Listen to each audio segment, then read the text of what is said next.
श्रोतागण एवं मेरे सहपाठियों को मेरी तरफ से सुप्रभात। मेरा नाम जिया है। मैं कक्षा 11वीं की विज्ञान की छात्रा हूँ। सनराइज पब्लिक स्कूल में पढ़ती हूँ। आज मैं आप सभी लोगों के सामने वीर बाल दिवस का इतिहास प्रस्तुत करना चाहूंगी। सिखों के 10वें गुरु गुरु गोविंद सिंह की शहादत को देश की सबसे बड़ी शहादत माना जाता है और वो आज भी पीढ़ी दर पीढ़ी चलती आ रही है। छोटे साहिबजादों का नाम आते ही सभी सिखों एवं देशवासियों का सीना गर्व से चौड़ा हो जाता है और सर श्रद्धा से झुक जाता है। उनको अपना आभार प्रकट करते हैं। हमारे देश भारत में 9 जनवरी को हमारे प्रधानमंत्री जी नरेंद्र मोदी जी ने यह ऐलान किया था कि 26 दिसंबर को बाल वीर दिवस के रूप में मनाया जाएगा, ताकि हम उन छोटे लड़कों या फिर साहिबजादों को अपनी श्रद्धांजलि प्रकट कर सकें। जानिए इस दिन के इतिहास को मेरे साथ।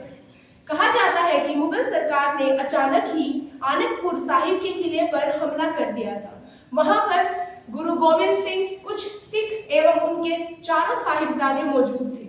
वहां पर गोविंद सिंह जी चाहते थे कि मैं इन मुगल सैनिकों का सामना करूं, डट कर उनसे लड़ूं, परंतु वह ऐसा नहीं कर पाए, क्योंकि जो उनके बड़े गुरु थे वे चाहते थे कि इनकी पीढ़ी आगे बढ़ती रहे और ये यहाँ पर अपने आप को मौत के घाट न उतारे। तो उन्होंने अपने ओहदे का इस्तेमाल करते हुए उन्हें वहां से जाने का ऐलान किया और गुरु गोविंद सिंह जी उनकी बात को न टालते हुए वहां से चले गए। वहां से जब वो गए, वो अपने चारों साहिबजादे, माता गुजरी जो उनकी दादी थी एवं कुछ सिखों के साथ निकले थे, परंतु सरसा नदी को पार करते समय बहाव इतना तेज था नदी का कि वो सारा परिवार बिछड़ गया। बिछड़ने के बाद माता गुजरी दोनों छोटे साहिबजादे बाबा जोरावर सिंह एवं बाबा फतेह सिंह जी और उनके साथ गंगू गुरु साहिब, जो कि गुरु साहिब के एक सेवक थे, वे सभी लोग गंगू जी के घर पहुंचे। परंतु लालच में आकर गंगू गुरु साहिब ने उन सभी की जानकारी वजीर खान को दे दी, जो कि मुगलों के एक सैनिक थे और एक राज्य के राजा भी थे।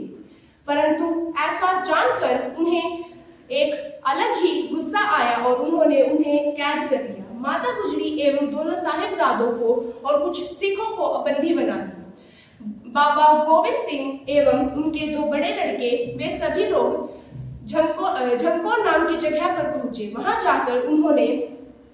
वहां पर लड़ाई शुरू हो गई, क्योंकि मुगल सरकार को यह पता लग गया था कि वो भी वहां आए हैं। यह जानने के बाद वहां पर वह लड़ाई 2 से 3 दिन तक चलती रही। 22 दिसंबर को यह लड़ाई शुरू हुई थी। वहां पर लड़ाई करते समय जब उन्होंने देखा कि सभी सिखों को मुगल सरकार मौत के घाट उतार रही है, तो दोनों बड़े साहिबजादों ने गुरु गोविंद सिंह से लड़ने की अनुमति मांगी और गुरु गोविंद सिंह जी ने भी अनुमति दे दी, क्योंकि वे चाहते थे कि उनका सारा सिख परिवार सुरक्षित रहे। परंतु जैसे ही उन दोनों साहिबजादों ने मैदान में पैर रखा तो लड़ाई शांत हुई, क्योंकि वे मुगल सरकार के सैनिकों को मौत के घाट उतारते जा रहे थे। परंतु आखिरकार उन दोनों को भी शहीद होना पड़ा, क्योंकि मुगल सरकार इतनी बड़ी थी और सिख कुछ ही थे। कहा जाता है कि सिख केवल 40 ही थे। तो 40 सिख इतनी बड़ी मुगल सरकार का सामना डटकर कर रहे थे, परंतु आखिर में आते आते वो दोनों साहिबजादे भी मौत के घाट उतर गए। जैसा कि मैंने बताया कि माता गुजरी एवं दोनों छोटे लड़कों को कैद कर लिया था। वजीर खान ने उन्हें ठंडा बुर्ज के नीचे, खुले आसमान के नीचे कैद कर रखा था। उस समय इतनी ठंड पड़ रही थी कि वे खड़े होने तक के लायक नहीं बचे थे, परंतु उनमें अभी भी जोश और हिम्मत भरी हुई थी, जो उनके पिताजी बाबा गोविंद सिंह ने उन्हें बचपन से सिखाया था कि अपने धर्म के लिए तुम कुछ भी कर सकते हो। गुरु गोविंद सिंह जी को वहां से जाने के लिए कहा गया, क्योंकि यदि वे वहां से नहीं जाएंगे तो वो उन अन्य सिखों की सहायता कैसे करेंगे। वे वहां से निकलकर एक गांव पहुंचे और गांव में जाकर वो एक महिला से मिली। उनका नाम था बीबी हसरन कौर। वो बहुत ही अच्छी महिला थी और वो गुरु गोविंद सिंह जी को अपना आदर्श मानती थी। उनसे उनका दुख न देखा गया और वह वहां पर जाकर उनकी बचे हुए सिखों को बचाकर लाई और जो मर चुके थे उनकी शरीर को श्रद्धांजलि दी। उनको यह मुगल सरकार चाहती थी कि उन सभी सिखों को गिद्ध चील नोच नोच कर खाए, परंतु यह न हुआ तो मुगल सरकार भड़क गई।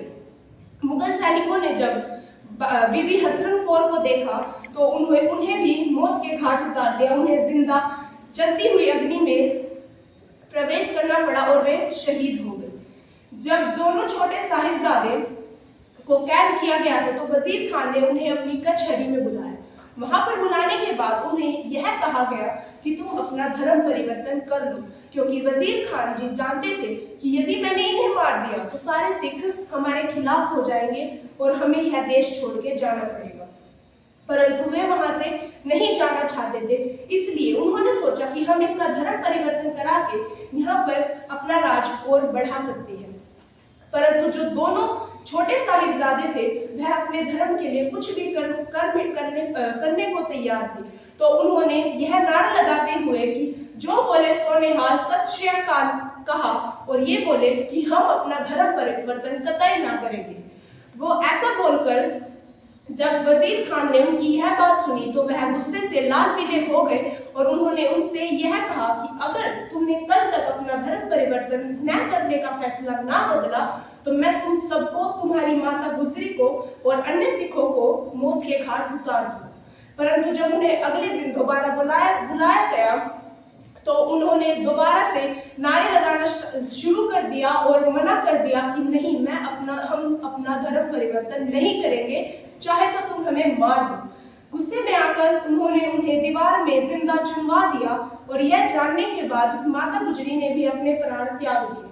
इसी कारण जब चारों साहिबजादे देश के लिए शहीद हुए तो इस